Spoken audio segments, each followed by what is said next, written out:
എന്താ മാലതി ഈ വഴിക്ക്? രഞ്ജിത്ത് ഇതിന് സമ്മതിച്ചോ? നീ എവിടെ പോയെന്നാ ചോദിച്ചേ? കുട്ടികളെ അഡോപ്റ്റ് ചെയ്യുന്ന ഹോമിലേക്ക് പോയിട്ട് വരിക. ഞാൻ പൊട്ടനാണെന്നാണ് നീ വിചാരിച്ചത്? എന്താ ഞാൻ പറയുന്നത്? എന്താന്ന് ഒന്ന് കേൾക്കുക പോലും ഇല്ലേ? കുടുംബനാഥനായ നിങ്ങൾ കർത്താവിന്റെ വചനം പോലെ നിങ്ങളുടെ ഭാര്യയെ സ്നേഹിക്കേണ്ടതാണ്. ഭാര്യമാരെ ഭർത്താക്കന്മാർക്ക് കീഴടങ്ങുവിൻ എന്നാണ് വചനം പറയുന്നത്. അതുകൊണ്ട് സ്നേഹിക്കുന്നതിനായി കർത്താവ് പൂർണ്ണ ഉത്തരവാദിത്വവും കുടുംബനാഥനായ നിങ്ങളെയാണ് ഏൽപ്പിച്ചിരിക്കുന്നത്.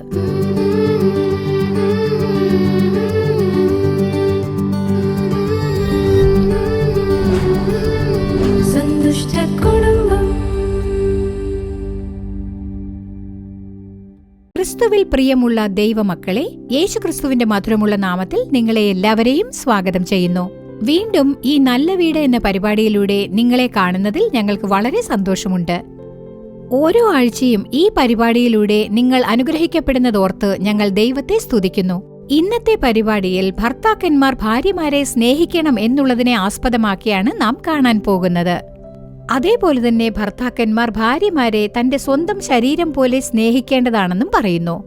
സ്വന്തം ഭാര്യയെ സ്നേഹിക്കുന്നവൻ സ്വയം സ്നേഹിക്കുന്നവനാണ് എന്നാണ് ബൈബിളിൽ പറഞ്ഞിട്ടുള്ളത്. വിവാഹം കഴിഞ്ഞ് 30 വർഷങ്ങളായിട്ടും എന്റെ ഭർത്താവ് എന്നെ മനസ്സിലാക്കിയിട്ടില്ല, എന്നെ ഒട്ടും സ്നേഹിക്കുന്നേയില്ല, എന്നോട് ഒന്നും പങ്കുവെക്കുന്നില്ല എന്നു പറയുന്ന സ്ത്രീകളും ഈ സമൂഹത്തിൽ തന്നെയാണ് ജീവിക്കുന്നത്. അതുകൊണ്ടാണ് വിശുദ്ധ വേദപുസ്തകം ഭർത്താക്കന്മാർ ഭാര്യമാരെ സ്വന്തം ശരീരം എന്ന പോലെ നോക്കേണ്ടതാണ് എന്ന് പറഞ്ഞിട്ടുള്ളത്. ഇന്നേ ദിവസം നമ്മുടെ കുടുംബങ്ങളിൽ ഇത്തരത്തിലുള്ള അഭിപ്രായ വ്യത്യാസങ്ങൾ മാറുന്നതിനായി നമുക്ക് പ്രാർത്ഥിക്കാം. ഇപ്പോൾ നാം കാണാൻ പോകുന്നത് ജ്യോതി ചേച്ചി എന്ന നാടകം.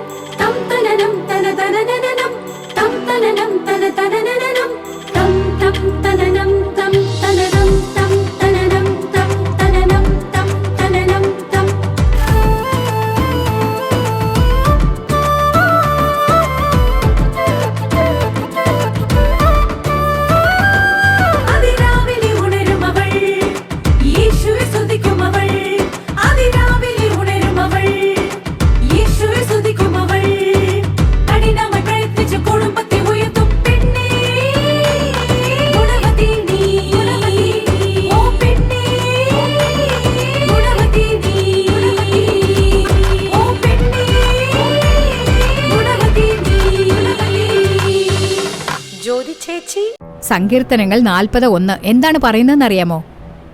ഞാൻ യഹോവയ്ക്കായി കാത്തിരുന്നു, അവൻ എങ്കിലേക്ക് ചാഞ്ഞ് എന്റെ നിലവിളി കേട്ടു. ധൃതി പിടിക്കരുത്. നിന്റെ ദുഃഖവും വേദനകളും എല്ലാം ഞാൻ മനസ്സിലാക്കുന്നുണ്ട്. എങ്കിലും ഒരു ചേച്ചി എന്ന നിലയ്ക്ക് ഞാൻ നിന്നോട് പറയുന്ന ഉപദേശം എന്താണെന്ന് വെച്ചാൽ, ആവേശപ്പെടരുത് മാലതി. മാലതി, വേദപുസ്തകത്തിൽ ധൃതി പിടിച്ച് അനുഗ്രഹങ്ങൾ നഷ്ടമാക്കിയ ധാരാളം പേരെ കാണാൻ കഴിയും. സാറയ്ക്ക് ക്ഷമയില്ല, ആവേശം കാണിച്ചു. ശൗലിന് ക്ഷമയില്ല, ആവേശം കാണിച്ചു. എന്നിട്ട് എന്തായി? ദൈവത്തിന്റെ അനുഗ്രഹങ്ങൾ രണ്ടുപേരും നഷ്ടമാക്കി. നീയും അങ്ങനെ ആകരുത് മാലതി.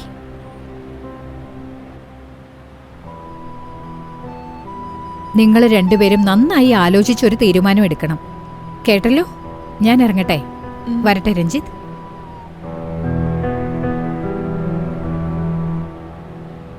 നോക്ക്, ഇതിൽ കൂടുതൽ എനിക്ക് വെയിറ്റ് ചെയ്യാൻ പറ്റില്ല. ഞാൻ പറഞ്ഞത് നടന്നേ പറ്റൂ. ക്ഷമിക്കുന്നതിനൊക്കെ ഒരു അതിരുണ്ട്. ഞാനും അതാ പറയുന്നത്. എന്റെ ക്ഷമയ്ക്കും ഒരു അതിരുണ്ട്. എന്നെ കൊണ്ട് ഇതിൽ കൂടുതൽ മറ്റുള്ളവരെ പരിഹാസം സഹിക്കാൻ പറ്റില്ല. അതെന്നെ ബാധിക്കുന്ന കാര്യമാണ്. ഞാൻ ക്ഷമയോടെ കാത്തിരിക്കല്ലേ. ഞാൻ നിന്നെ പോലെ ധൃതി പിടിക്കുന്നില്ലല്ലോ. നിങ്ങളെ ക്ഷമയോടെ കാത്തിരിക്കുന്നോ ഇല്ലയോ എനിക്കതൊന്നും അറിയണ്ട. ഞാൻ ദത്തെടുക്കുമെന്ന് പറഞ്ഞാ ദത്തെടുത്തിരിക്കും. മാലതി, മാലതി,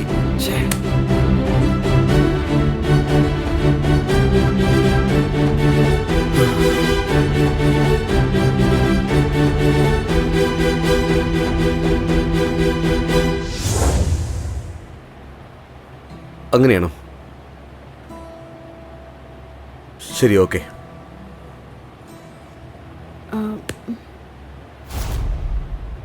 നീ എടുപ്പൊരിക്കായിരുന്നു? അല്ല, നിങ്ങളെന്താന്ന് നേരത്തെ? നിന്നോട് എവിടെ പോയിരിക്കായിരുന്നാ ചോദിച്ചേ? കുട്ടികളെ അഡോപ്റ്റ് ചെയ്യുന്ന ഹോമിൽ പോയതാ. ഞാനൊരു പൊട്ടനാണെന്നാണോ എന്റെ വിചാരം?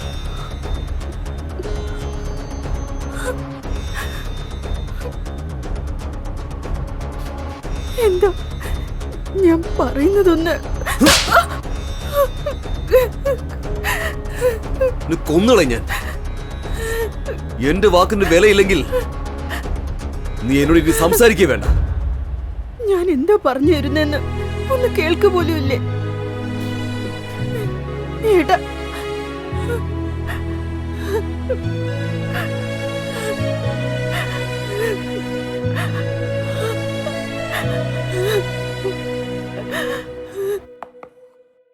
ഏട്ടാ ഭക്ഷണം കഴിച്ചിട്ട് പോ. ഏട്ടാ,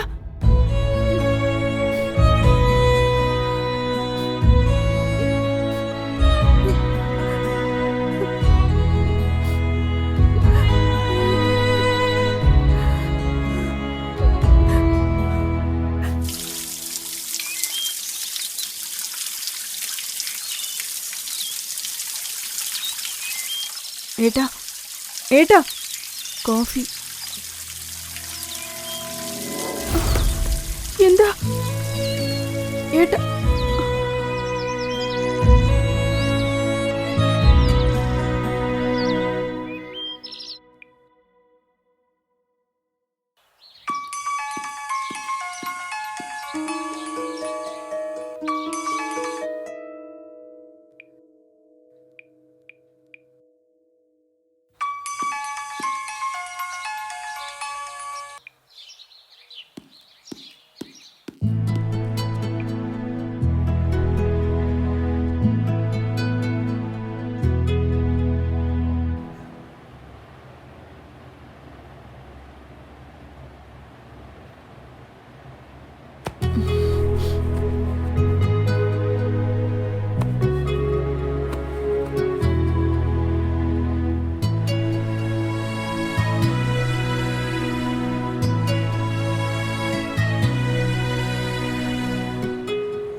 ഏട്ടാ, ഒരൊറ്റ തവണയെങ്കിലും ഞാൻ പറയുന്നൊന്ന് കേൾക്ക് പ്ലീസ്. ഞാൻ പറഞ്ഞു കേൾക്കാൻ നീ തയ്യാറല്ലെങ്കിൽ നീ പറയുന്നത് ഞാനത് കേൾക്കണം. നീ നിന്റെ ജോലി നോക്കിയാൽ മതി, ഞാൻ എന്റെ ജോലി നോക്കിക്കോളാം. ഇനി നമുക്കിടയിലെ യാതൊന്നും തന്നെ ഇല്ല. ഏട്ടാ, ഇങ്ങനെ ദേഷ്യപ്പെടാതെ. ഇപ്പൊ നീ ഇവിടുന്ന് എഴുന്നേറ്റ് പോകുന്നോ അതോ ഞാൻ എഴുന്നേറ്റ് പോകണോ?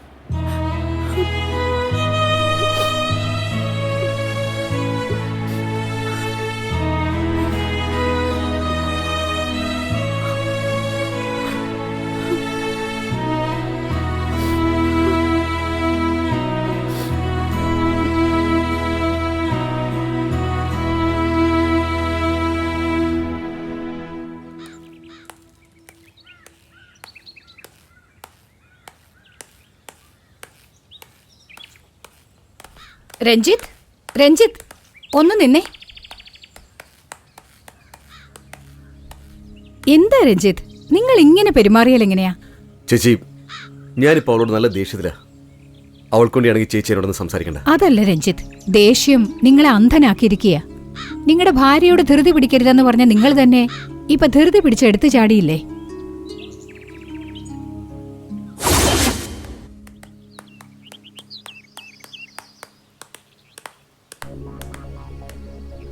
എന്താ മാലതി ഈ വഴിക്ക്?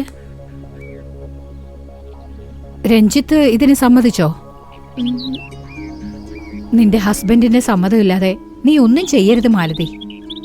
ഭാര്യ ഭർത്താവിന് കീഴടങ്ങണം, അതാണ് വേദപുസ്തകം പറയുന്നത്. നീ ഒരു കുഞ്ഞിനെ ദത്തെടുത്താൽ നിനക്ക് ഒറ്റയ്ക്ക് അതിനെ വളർത്താൻ കഴിയോ? നിന്റെ ഹസ്ബൻഡിന്റെ സപ്പോർട്ട് നിനക്ക് വേണ്ടേ? വേണം ചേച്ചി. അപ്പോ അദ്ദേഹത്തിന്റെ സമ്മതവും കൂടെ നിനക്ക് ആവശ്യമില്ലേ?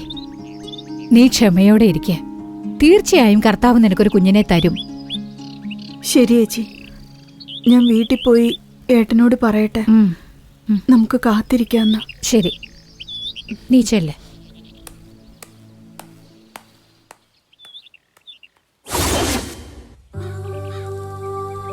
നിങ്ങൾ എന്താ ചെയ്തത്? എന്താ കാര്യമൊന്നും ചോദിച്ചില്ല, അവളെ പറയാൻ അനുവദിച്ചതുമില്ല. അവളെ നിങ്ങൾ തല്ലുകയും ചെയ്തു. നിങ്ങളാണ് കുടുംബം നോക്കേണ്ടത്. വേദപുസ്തകവും അതാണ് പറയുന്നത്. പക്ഷേ അതുമാത്രം ചെയ്താൽ പോരാ, സ്നേഹിക്കണമെന്നും ബൈബിളിൽ പറഞ്ഞിട്ടില്ലേ? നിങ്ങളുടെ സ്വന്തം ശരീരം പോലെ ഭാര്യയെ സ്നേഹിക്കണം. ഭാര്യയെ സ്നേഹിക്കണമെന്നാണ് ബൈബിളിൽ പറയുന്നത്. രഞ്ജിത്ത്, ഇതാണ് കർത്താവും പ്രതീക്ഷിക്കുന്നത്, നിങ്ങളുടെ ഭാര്യയും പ്രതീക്ഷിക്കുന്നത്. സ്നേഹമുള്ള ഭർത്താവ് ഭാര്യയുടെ മനസ്സ് നോവിപ്പിക്കുകയില്ല. അവളുടെ തെറ്റുകളെ സ്നേഹത്തോടെ തിരുത്തി കൊടുക്കും. പാചകം ചെയ്യുന്നതും കുഞ്ഞിനെ പ്രസവിക്കുന്നതുമാണ് ഭാര്യയുടെ ജോലി എന്ന് വിചാരിക്കുന്നവർ സ്നേഹമുള്ള ഭർത്താക്കന്മാരല്ല. അവള് ചെയ്തത് തെറ്റ് തന്നെയാണ്, ഞാനത് നിരസിക്കുന്നില്ല. പക്ഷേ നിങ്ങളും അതുപോലെ തെറ്റ് ചെയ്യുകയല്ലേ? ചേച്ചി, മാലതി എനിക്ക് ഒരുപാട് ഇഷ്ടമാണ്. അറിയാം രഞ്ജിത്ത്, അത് മാലതിക്കും അറിയാം. സത്യമാണ്, മാലതിയാണ് പറഞ്ഞത് എന്റെ ഭർത്താവിന് എന്നോട് വളരെ സ്നേഹമാണെന്ന്. ആ സ്നേഹമാണ് ദേഷ്യമായി മാറി ഞാൻ പറയുന്നത് എന്താണെന്ന് പോലും കേൾക്കാത്തതെന്ന് പറയുന്നു. ചേച്ചി എങ്ങനെയെങ്കിലും ബോധ്യപ്പെടുത്തി കൊടുക്കണമെന്ന് പറഞ്ഞു.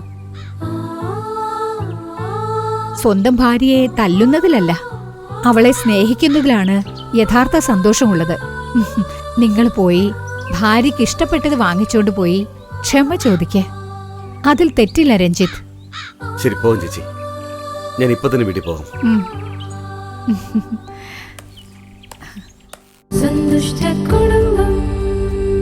എങ്ങനെയുണ്ടായിരുന്നു ജ്യോതി ചേച്ചി എന്ന നാടകം? കണ്ടില്ലേ? ഭാര്യയെ ഭർത്താവ് സ്നേഹിക്കണം എന്ന് കർത്താവ് നമുക്ക് ബോധ്യമാക്കി തന്നില്ലേ? ഭാര്യയെ ഞാൻ അടക്കി ഭരിക്കും എന്ന് നിങ്ങൾ ഒരിക്കലും ചിന്തിക്കരുത്. തന്റെ ഭർത്താവിനെ കർത്താവേ എന്ന് വിളിച്ച സാറയെ അബ്രഹാം തന്റെ സ്വന്തം ശരീരമായി കരുതി സ്നേഹിച്ചു. നിങ്ങളും ഭാര്യാഭർത്താക്കന്മാർ പരസ്പരം സ്നേഹിക്കണം. ഇങ്ങനെയുള്ള ഒരു സ്നേഹം നമ്മുടെ കുടുംബങ്ങളിൽ ഉണ്ടാകുവാനും സ്നേഹം നിറഞ്ഞ് അനുഗ്രഹമുണ്ടാകുവാനും സഹോദരി ചെല്ലാറാണി അപ്പാദൂരെ അവർകൾ ദൈവ സന്ദേശം നൽകി പ്രാർത്ഥിക്കുന്നതാണ്. വിശ്വാസത്തോടെ ദൈവ സന്ദേശം കേൾക്കുക. നിങ്ങളും കർത്താവിൽ നിന്നും അനുഗ്രഹങ്ങൾ സ്വന്തമാക്കുക.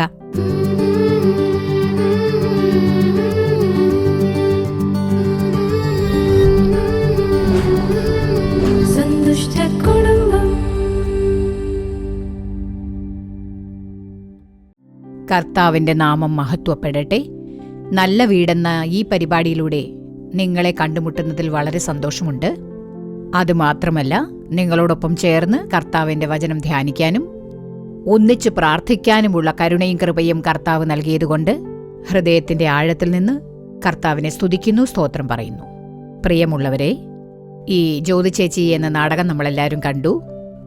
അതായത് ആ നാടകത്തിലെ ആ ഒരു വീട്ടമ്മ കുഞ്ഞില്ല എന്നുള്ള കാരണത്താൽ അവർ ദുഃഖിക്കുന്നു. തനിക്കൊരു കുഞ്ഞുണ്ടായിരുന്നെങ്കിൽ നന്നായിരുന്നു എന്ന് കരുതുന്നു. ദത്തെടുത്തെങ്കിലും ഒരു കുഞ്ഞിനെ വളർത്തണമെന്ന് അവരാഗ്രഹിക്കുന്നു.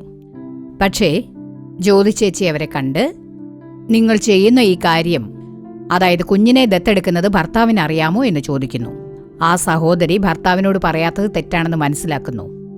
ആ വേദനയും നിന്ദയും പരിഹാസവും കാരണം അവർ പെട്ടെന്ന് തന്നെ ഭർത്താവിന്റെ അനുവാദം പോലും ചോദിക്കാതെയാണ് വന്നത്. പാവം, അവരുടെ മാനസികാവസ്ഥ ഏതായിരുന്നു? സ്ത്രീകൾക്കേ ആ വേദന മനസ്സിലാകൂ. പക്ഷേ ആ സമയത്ത് പ്രിയപ്പെട്ട ജ്യോതി ചേച്ചി വന്നതുകൊണ്ട് അവർ ചെയ്ത തെറ്റ് ബോധ്യമായ ഉടനെ വീട്ടിലേക്ക് തിരിച്ചു വരുന്നു. എവിടെ പോയിരുന്നു എന്ന് ഭർത്താവ് ചോദിക്കുന്നു. അപ്പോൾ ആ വീട്ടമ്മ പറയുകയാണ്, ഞാനൊരു കുഞ്ഞിനെ ദത്തെടുക്കാൻ പോയതാണെന്നുള്ള കാര്യം മുഴുവനായും പറയുന്നതിന് മുൻപ് തന്നെ അവരെ സ്നേഹിക്കേണ്ടിയിരുന്ന ഭർത്താവ് അവരെ തല്ലുന്നു.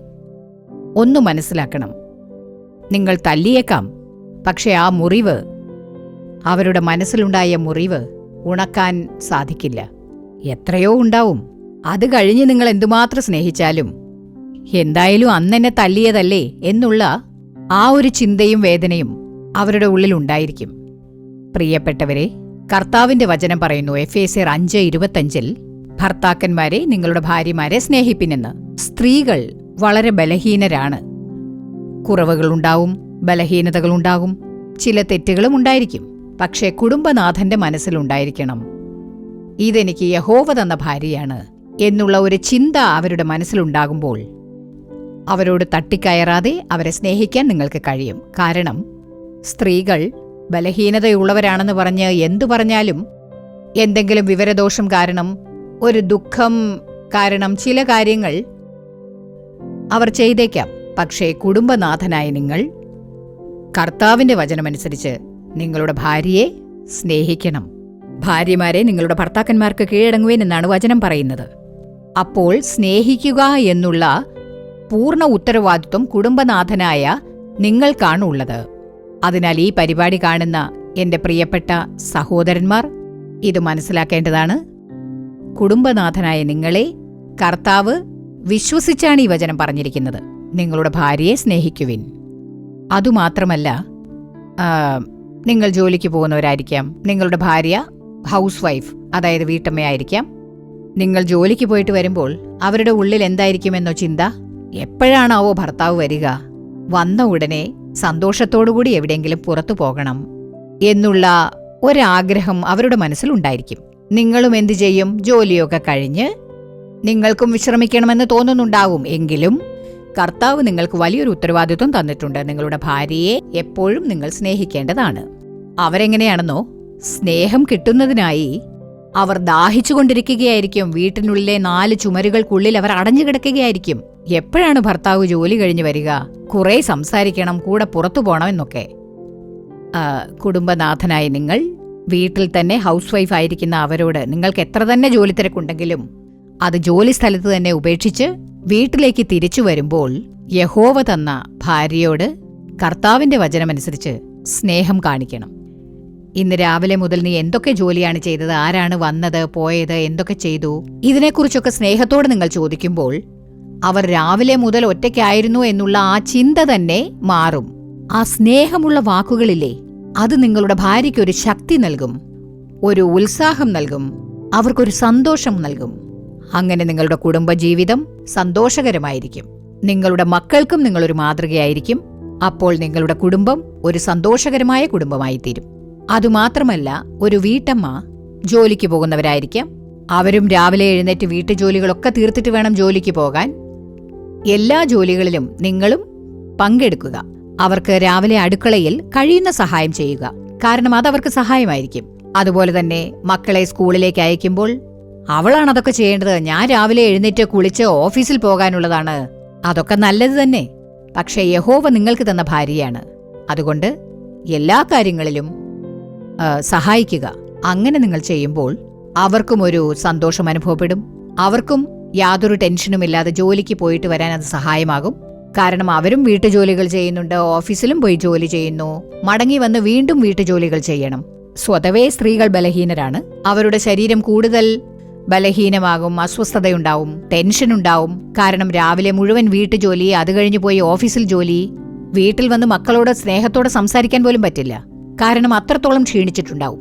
അങ്ങനെ ഒട്ടും വിശ്രമമില്ലാതെ അവർ ജോലി ചെയ്യുന്നത് കൊണ്ട് ഒരുപക്ഷെ മക്കൾ എന്തെങ്കിലും സാധാരണയായിട്ട് പറഞ്ഞാൽ പോലും അവരോട് ചാടിക്കയറും. അപ്പോൾ നിങ്ങളും അവരോടൊപ്പം ചേർന്ന് രണ്ടുപേരും എല്ലാ കാര്യങ്ങളും പങ്കിട്ട് ചെയ്യുമ്പോൾ ആ കുടുംബം സന്തോഷകരമായ കുടുംബമായി തീരും. അവർക്കും മനസ്സിനൊരു ഉന്മേഷമുണ്ടാകും. കർത്താവിന്റെ നാമം നിങ്ങളുടെ കുടുംബത്തിലൂടെ മഹത്വപ്പെടും. പ്രിയമുള്ളവരെ, പാളയംകോട്ട ടൗണിലുള്ള ഒരു പ്രിയപ്പെട്ട ഒരു ലേഡി ഡോക്ടർ, അവരൊരു വിശ്വാസിയാണ്. അവർ ഒരിക്കൽ എന്നെ കണ്ട് പ്രാർത്ഥിക്കാൻ വേണ്ടി വന്നപ്പോൾ എന്നോട് ഒരു കാര്യം പറഞ്ഞു. അവരുടെ വീടിനടുത്ത് കർത്താവിനെ അറിയാത്ത ഒരു കുടുംബക്കാരുണ്ട്. അവരെന്നോട് സംസാരിച്ചു കൊണ്ടിരുന്നപ്പോൾ പറഞ്ഞു, അയൽവക്കത്തുള്ള ആ ഭാര്യയും ഭർത്താവും എപ്പോഴും ചിരിച്ച് സംസാരിച്ചുകൊണ്ടേയിരിക്കും. ആ 2 വീടുകളും വളരെ അടുത്താണ്, ഒരു ചുമരിന്റെ വ്യത്യാസമേ ഉള്ളൂ. അവർ രണ്ടുപേരും എങ്ങനെയാന്ന് വെച്ചാ, രണ്ടുപേരും ഓഫീസിൽ ജോലിക്ക് പോകുന്നവരാണ്. അവർ രണ്ടുപേരും രാവിലെ നേരത്തെ ഉണർന്ന് എല്ലാ ജോലികളും പടപടയെന്ന് ചെയ്തു തീർക്കും. പാചകം ചെയ്യും, അതുപോലെ കുട്ടികളെ ഒരുക്കി സ്കൂളിലേക്ക് അയക്കും, പരസ്പരം കാര്യങ്ങളൊക്കെ സംസാരിച്ച് എല്ലാ ജോലികളും പെട്ടെന്ന് ചെയ്തു തീർക്കും. അത്രയും വേഗത്തിൽ പാത്രം കഴുകുന്നതും തുണിയലക്കുന്നതും ജോലിക്ക് പോകുന്നതിന് മുൻപ് തന്നെ എല്ലാ കാര്യങ്ങളും പടപടയെന്ന് അവർ ചെയ്തു തീർക്കും. അതേപോലെ തന്നെ അവരുടെ വീട്ടിലായാലും എപ്പോഴും ഭാര്യയും ഭർത്താവും ചിരിച്ച് സംസാരിക്കുന്ന ശബ്ദം എപ്പോഴും കേൾക്കാറുണ്ട്. രാവിലെ രണ്ടുപേരും ബൈക്കിൽ സന്തോഷത്തോടെ ജോലിക്ക് പോകും. അതുപോലെ വൈകുന്നേരവും രണ്ടുപേരും ഒരുമിച്ചാണ് വരുന്നത്. വരുമ്പോൾ മാർക്കറ്റിൽ നിന്ന് എന്തൊക്കെ വാങ്ങാനുണ്ടോ അതെല്ലാം വാങ്ങിച്ചുകൊണ്ടാണ് വരുന്നത്. വരുമ്പോൾ രണ്ടുപേരെയും കണ്ടാൽ രണ്ടുപേരും ജോലിക്ക് പോയിട്ട് വന്ന ആ ക്ഷീണമൊന്നും മുഖത്ത് കാണുകയേയില്ല. അപ്പോൾ ഒരു ദിവസം ഞാൻ അവരോട് സംസാരിച്ചുകൊണ്ടിരുന്നപ്പോൾ, നിങ്ങളുടെ കുടുംബം കാണുമ്പോൾ എനിക്ക് അസൂയ തോന്നുന്നുണ്ട്.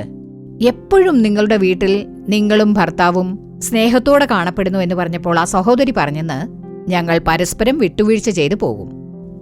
അതുമാത്രമല്ല, ഞാനാണ് വലിയവൻ, നീയാണ് വലിയവൻ എന്നുള്ള ചിന്ത ഞങ്ങൾക്കിടയിലില്ല. എല്ലാം ഒത്തൊരുമയോടെ ചെയ്യും.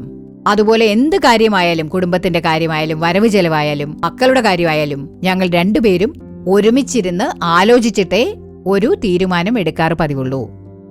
അതുമാത്രമല്ല, ഞങ്ങള് പകല് മുഴുവൻ ജോലി സ്ഥലത്തായിരിക്കും. അതുകൊണ്ട് വീട്ടിലുള്ള സമയത്ത് എന്റെ ഓഫീസിൽ നടന്ന കാര്യങ്ങൾ ഞാൻ പറയും, അദ്ദേഹത്തിന്റെ ഓഫീസിൽ നടന്ന കാര്യം അദ്ദേഹം പറയും. അതുപോലെ മക്കളുടെ കാര്യങ്ങൾ സംസാരിക്കും. ഞങ്ങൾ പരസ്പരം സന്തോഷത്തോടെ സംസാരിക്കണമെന്നുള്ള ഒരു സാഹചര്യം ഞങ്ങൾ ഉണ്ടാക്കിയെടുക്കും. അതുകൊണ്ടാണ് ഞങ്ങളുടെ കുടുംബത്തിൽ എപ്പോഴും സന്തോഷം കാണപ്പെടുന്നതെന്ന് പറഞ്ഞു. അപ്പോൾ ആ ഡോക്ടർ പറയുകയാണ്, കർത്താവിനെ അറിയാത്ത ആ കുടുംബം മുഖേന ഞാൻ അനേകം കാര്യങ്ങൾ പഠിച്ചു. ഞാൻ എന്റെ ഭർത്താവിനോട് പറഞ്ഞു, നമ്മൾ പരസ്പരം മനസ്സിലാക്കണം. ഞാനാണ് വലിയവൻ, നീയാണ് വലിയവൻ എന്നുള്ള ഒരു മത്സര ബുദ്ധി ഉണ്ടായിരിക്കരുത്. എന്തായാലും ശരി, ഒരുമയോടുകൂടി ഒരു തീരുമാനം എടുക്കണം. അദ്ദേഹവും ഡോക്ടറാണ്. രണ്ടുപേരും ജോലി കഴിഞ്ഞ് വീട്ടിലേക്ക് വന്നിട്ട് നമ്മൾ മനസ്സ് തുറന്ന് പരസ്പരം സന്തോഷത്തോടുകൂടി നടന്ന കാര്യങ്ങളെല്ലാം തുറന്നു പറഞ്ഞ് ജീവിതം മുന്നോട്ട് കൊണ്ടുപോകാനുള്ള ഒരു അനുഭവം ഉണ്ടാവണമെന്ന് പറഞ്ഞ് അവരിൽ നിന്ന് മനസ്സിലാക്കിയ കാര്യം ഞാൻ ഭർത്താവിനോട് പറഞ്ഞു. ഇപ്പോൾ എന്റെ കുടുംബത്തിലൊരു മാറ്റം കർത്താവ് തന്നിരിക്കുന്നു എന്ന് പറഞ്ഞു. ഇന്ന് ഈ പരിപാടി കണ്ടുകൊണ്ടിരിക്കുന്ന പ്രിയപ്പെട്ട സഹോദരനോടാണ്, നിങ്ങളുടെ പ്രിയപ്പെട്ട ഭാര്യ ചെയ്യുന്ന കാര്യങ്ങളും പങ്കെടുക്കുക. ഒരു മത്സരബുദ്ധി വേണ്ട, ഏക മനസ്സോടെ എല്ലാ കാര്യങ്ങളും തീരുമാനിക്കുക. അങ്ങനെ പരസ്പരം സ്നേഹിക്കുമ്പോൾ കുടുംബം ഒരു സന്തോഷകരമായ കുടുംബമാകും. നിങ്ങളുടെ കുടുംബം മുഖേന കർത്താവിന്റെ നാമം മഹത്വപ്പെടും. ആ അനുഗ്രഹം കർത്താവ് നൽകുന്നതിനായി നമുക്ക് പ്രാർത്ഥിക്കാം. സ്തോത്രമർപ്പിക്കുന്നു രാജാവേ, ഞങ്ങളങ്ങേ നന്ദിയോടുകൂടി സ്തുതിക്കുന്നു, സ്തോത്രമർപ്പിക്കുന്നു. ഭർത്താക്കന്മാരെ, നിങ്ങളുടെ ഭാര്യമാരെ സ്നേഹിപ്പിൻ എന്ന് അങ്ങ് വചനത്തിലൂടെ പറഞ്ഞില്ലേ? ആ വചനമനുസരിച്ച് കർത്താവിന്റെ ഉപദേശത്തിനായി ഞങ്ങളങ്ങേ നന്ദിയോടുകൂടി സ്തുതിക്കുന്നു. ഈ വചനമനുസരിച്ച് പെരുമാറാൻ പരിശുദ്ധാത്മാവ് ഞങ്ങളുടെ കുടുംബത്തിൽ കൃപ നൽകുന്നതിനായി ഞങ്ങൾ പ്രാർത്ഥിക്കുകയാണ്. വിശേഷിച്ച് കുടുംബനാഥന്റെ മേൽ അങ്ങ് ദൈവസ്നേഹം ചൊരിയണമേ. അങ്ങയുടെ സ്നേഹം കൊണ്ട് അങ്ങ് അവരെ നിറയ്ക്കണമേ കർത്താവേ. അങ്ങയുടെ സ്നേഹം പോലെ ഭാര്യയെ സ്നേഹിക്കുന്ന ഒരനുഭവം, ആ സ്വഭാവവും ആ ശീലവും അവർക്ക് നൽകണമേ കർത്താവേ.